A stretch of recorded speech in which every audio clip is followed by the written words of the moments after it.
இந்தியாவில் $100 பில்லியன் முதலீடு. மோடி நார்வே உறவில் புதிய மைல்கல். வணக்கம், இது யூ தமிழ். இந்திய பிரதமர் நரேந்திர மோடி சமீபத்தில் நார்வேக்கு மேற்கொண்ட வரலாற்று சிறப்புமிக்க பயணத்துக்கு 2 வாரங்கள் கடந்துள்ள நிலையில் நார்வே பிரதமர் ஜோனாஸ் கர்ஸ்டோர் இந்த பயணத்தை இந்தியா நார்வே உறவின் புதிய மைல்கல்லாக வர்ணித்துள்ளார். एक ग्रीन स्ट्रेटेजिक पार्टनरशिप के रूप में एलिवेट किया है. इस स्ट्रेटेजिक पार्टनरशिप से नॉर्वे की कंपनीज को क्रिटिकल मिनरल्स.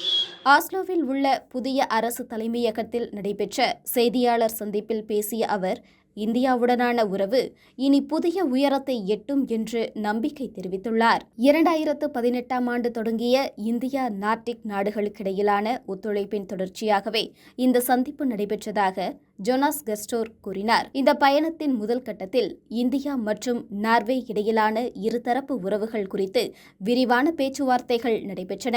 அதன் பின்னர் நார்வே, ஸ்வீடன், டென்மார்க், பின்லாந்து மற்றும் ஐஸ்லாந்து ஆகிய 5 நார்டிக் நாடுகளும் இந்தியாவும் இணைந்து பாதுகாப்பு, செயற்கை நுண்ணறிவு மற்றும் காலநிலை மாற்றம் போன்ற முக்கிய பிரச்சினைகள் குறித்து ஆலோசனை நடத்தின. இந்தியா எஃப்டா வர்த்தக ஒப்பந்தம்.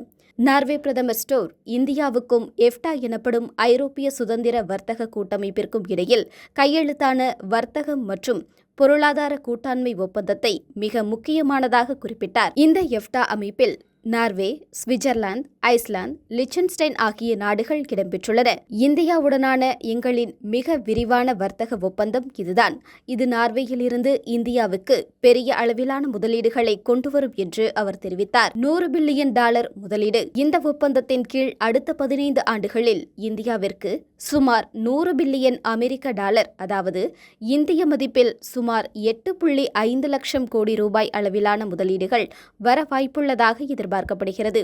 மேலும் சுமார் 10 லட்சம் வேலைவாய்ப்புகள் உருவாகும் என்றும் கணிக்கப்பட்டுள்ளது. இந்த முதலீடுகள் முக்கியமாக பசுமையாற்றல், காற்றாலை மற்றும் சூரிய மின்சக்தி, பசுமை ஹைட்ரஜன், கடல்சார் தொழில்நுட்பம், டிஜிட்டல் உள்கட்டமைப்பு, செயற்கை நுண்ணறிவு போன்ற துறைகளில் கவனம் செலுத்தும் எனவும் தெரிவிக்கப்பட்டுள்ளது. செய்தியாளர் சந்திப்பின் போது சேதுரூபன் என்ற பத்திரிகையாளர், இந்த $100 பில்லியன் முதலீட்டு திட்டத்தில் இந்தியாவின் அண்டை நாடுகளுக்கு என்ன கிடைக்கும் என்று கேள்வி எழுப்பினார்.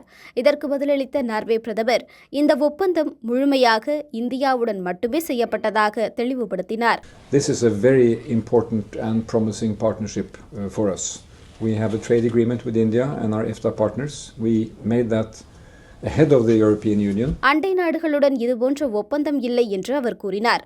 ஆனால் இந்திய பொருளாதாரம் வேகமாக வளர்வதால் அதன் தாக்கம் சுற்றியுள்ள நாடுகளிலும் எதிரொலிக்கும் எனவும் தெரிவித்தார்.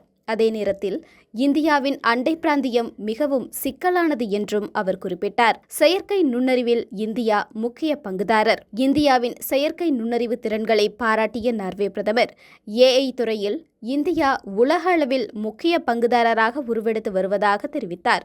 எதிர்காலத்தில் செயற்கை நுண்ணறிவு, ரோபோட்டிக்ஸ், அறிவியல் ஆராய்ச்சி, டிஜிட்டல் நிர்வாகம் போன்ற துறைகளில் இந்தியா மற்றும் நார்டிக் நாடுகள் இணைந்து செயல்படும் என எதிர்பார்க்கப்படுகிறது. உலக அரங்கில் இந்தியாவின் செல்வாக்கு அதிகரிப்பு. இந்த பயணம் இந்தியாவின் உலகளாவிய பொருளாதாரம் மற்றும் அரசியல் செல்வாக்கு தொடர்ந்து அதிகரித்து வருவதை வெளிப்படுத்துகிறது. ஒருபுறம் ஐரோப்பிய நாடுகளுடன் வலுவான வர்த்தக உறவுகள், மறுபுறம் பசுமையாற்றல் மற்றும் செயற்கை நுண்ணறிவு துறைகளில் புதிய கூட்டாண்மைகள்.